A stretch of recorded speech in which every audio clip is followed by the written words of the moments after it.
کیا گھوڑا کھانا حلال ہے؟ بالکل حلال ہے، سب کے نزدیک حلال ہے۔ امام حنیفہ کی طرف منسوب کیا ہوا ہے، واللہ عالم انہوں نے فرمایا کہ نہیں، فرمایا کہ چونکہ یہ جہاد اور قتال میں گھوڑا استعمال ہوتا ہے اس لیے کثرت سے اس کو ذبح نہ کیا جائے تاکہ جہاد کے لیے گھوڑے اویلیبل ہوں۔ تو اب تو یہ بھی کوئی وجہ باقی نہیں رہی ہے۔ آپ دیکھ لیں ترکیے جو ہے وہ ایک حنفی ملک ہے، لیکن وہاں آپ کو گھوڑے کے کباب بھی مل جائیں گے، کڑھائی بھی مل جائے گی، ہر چیز ملے گی آپ کو، حالانکہ حنفی ہے۔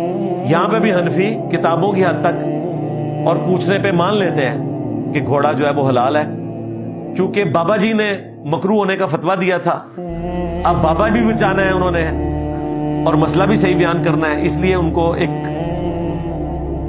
تذبذب کا شکار ہو جاتے ہیں وہ، لیکن کوئی بھی گھوڑے کو حرام نہیں کہتا، تو گھوڑا حلال ہے۔